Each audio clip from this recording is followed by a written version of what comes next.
For the past 2 days, we have been having a Civic Space Protection Summit under the theme banner of the pursuit for civic and democratic space in Kenya by promoting human rights. Specifically, we're focusing on the upcoming elections and beyond. The message has been very clear that we as the civil society space cannot be neutral when dealing with the atrocities against, the citizens of this country. We have to take a stand, and a hard one at that. Because even there's a saying that says that wrong things happen because the good people kept quiet. So it's no longer safe, to occupy a neutral place.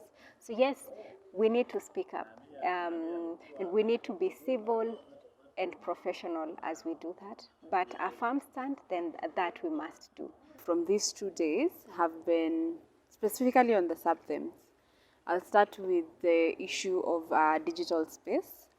There's a lot of collaboration that is needed between the various stakeholders that are involved, including the social media companies themselves as private entities, which have an obligation on human rights. There's also a lot to be done in terms of implementing the laws that we have as a country and implementing them with respect to rule of law, without and addressing issues around excesses, government excesses, including on issues such as surveillance, issues around the way laws are enforced, and charges. Charges are sometimes imposed on people maliciously. So there's really a lot to be done in terms of implementing the laws that we have in a fair manner. In terms of digital space protection, of course, we agreed as a sector that we have challenges there. We have surveillance by the government, we have intrusion by different actors. But then the message was we need as a sector to come together with the state agencies and ensure that the right systems and frameworks are put in place to ensure that the sector is protected. But also the message to the government was there should be limited interference with the internet and also the digital space. Our neighbors, of course, when during elections, shut down internet or delayed or staggered the internet throughout that process. But also, the second key message was also on public order management and electoral security.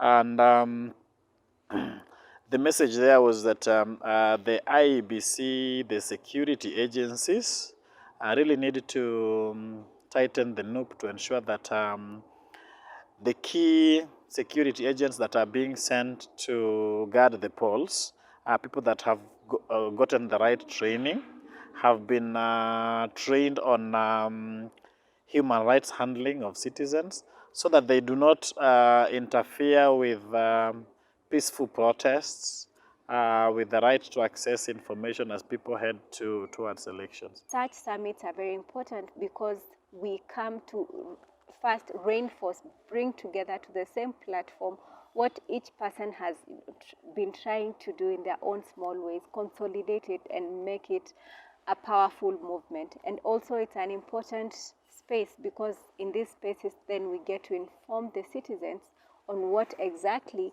we've been doing as the watchdogs of the society and the governments.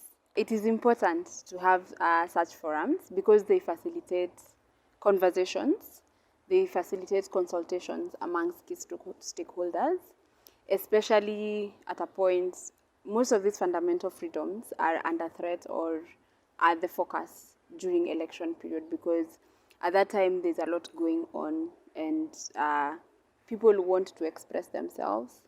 People want to set their demands to the government, the aspirants. There's a lot happening in the digital spaces around the election time. So it is really important for us as stakeholders to sit down, have discussions, identify the gaps, the threats, share opportunities and interventions, hold each other accountable, and just seek commitments from all the stakeholders to uphold these rights during the election period. No matter what happens, you just have to ensure that the rule of law is respected, the fundamental freedoms are respected, and therefore it is our responsibility to facilitate those conversations through such forums.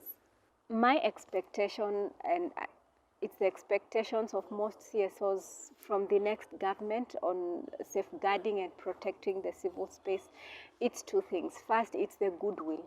Goodwill to support the work we do. They do not have to give it a nod, but they need to give us space to do the work that we need to do. So this whole issue of, being gagged, like there's no space to do our work. The government is running after us. Human rights defenders are being arrested. Forced disappearances. When these things are happening to us, it's impossible for us to do our work. The next government should assist the civil societies in working relationship with the police and other institutions, and even giving us that freedom of information. Sometimes when we go to police station to inquire about some of the suspects or some of the deeds which against maybe the log police officers, they are not ready to give us. So I hope the next government will be in a position to work with the civil societies in this country for the benefit of Kenyans. I look forward to a time when we can also review other laws such as the Computer Misuse and Cybercrimes Act, and not use those laws to really suppress voices on online platforms. I look forward to a time when our social media spaces are safer, a time when we have found the right balance between the freedom of expression and privacy. There isn't over surveillance by the state or other private entities that own the platforms. Just an environment where people can freely express themselves. For CFF, number one, it is our prayer that whoever gets to power, especially whoever becomes president, will take implementation of the Constitution very seriously. And if that is done, then for us it would be a win, because we have quite a number of laws that really needs to be amended, some laws that really needs to be repealed, and we also have some that are still in bill form, in bill formats. And we have bills and draft policies that need to be implemented, needs to be adopted, like the model HRD policy. This is now the 6th year.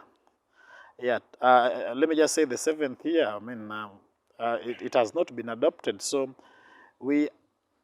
our prayer is that whoever gets to power would take seriously implementation of the Constitution, and specifically implementation of legislations and policies that actually facilitates the practices of the fundamental freedoms that are in Chapter 4 of our Constitution.